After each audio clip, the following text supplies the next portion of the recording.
Hello students, hopefully it will be good.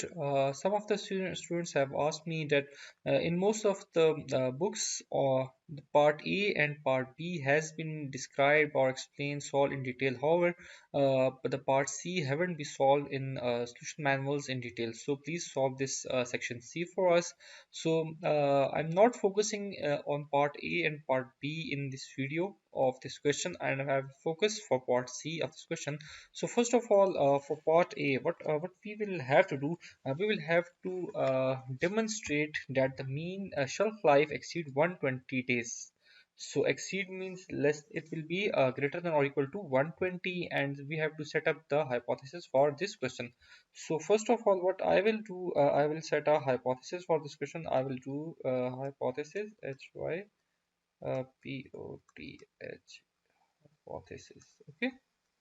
Hypothesis, there are two type of hypothesis for this. One of them we call it null hypothesis, and the second one is alternative hypothesis. So first of all we will do null hypothesis.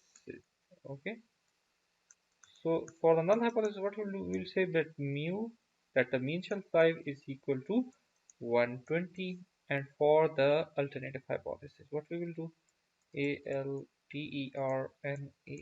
alternative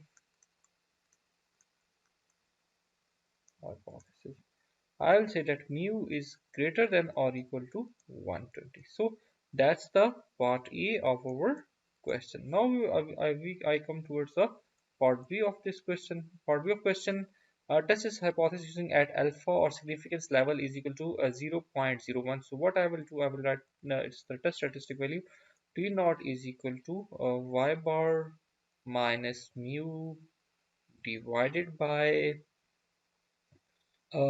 standard deviation and variance or sample standard deviation divided by sample size. So when I calculate the value using a calculator for the value of y naught, means the mean or average of this sample, and sigma is the standard deviation of this sample. So what I write, mu is equal to 120 and divided by what the data I have, his here it is equal to we can see it is 10.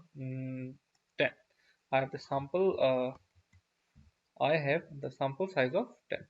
So I will write here 10. Okay, so when I write here the 10, so I got the value of the mean, this is equal to 131, and the value I got for the standard deviation is 19.54.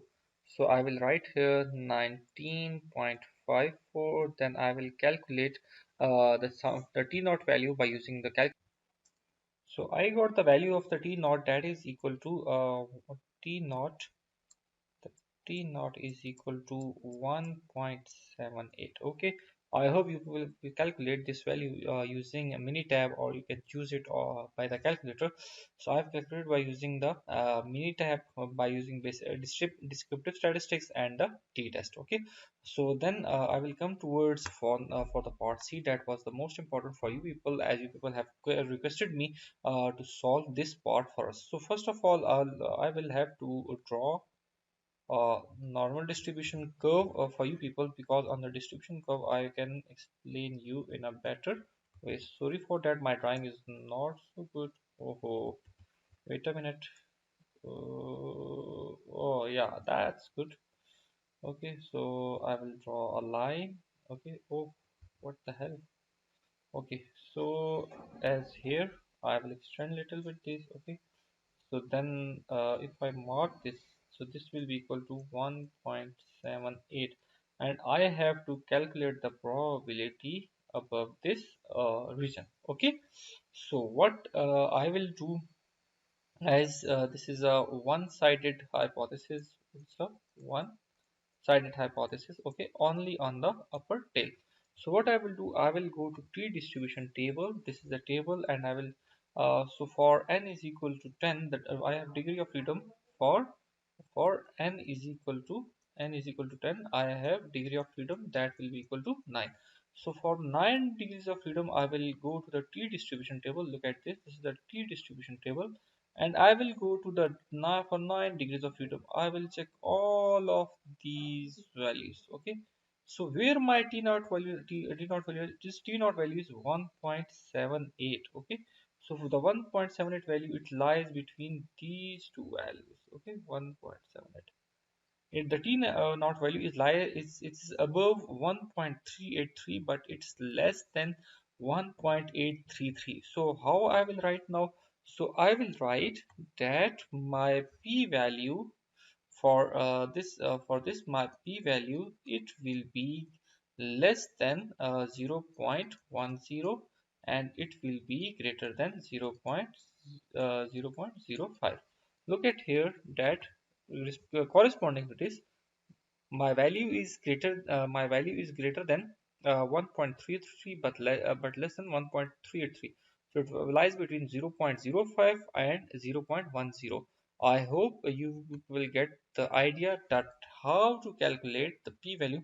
Okay, if you say that how we can calculate exactly this value, so you can exactly calculate this value using the minitab, as it is here, it has been calculated there, it's 0.054.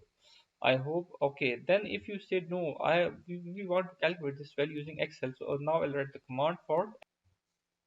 So the command for the Excel is I will press is equal to capital T, then press the dot, then write DIST, then press right because of problem is on the right.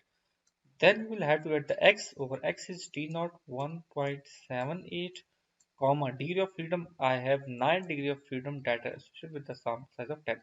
Hopefully students you like this video, and if you like this video, please subscribe to my channel, and best of luck for your future. Thanks a lot for watching this video. Goodbye.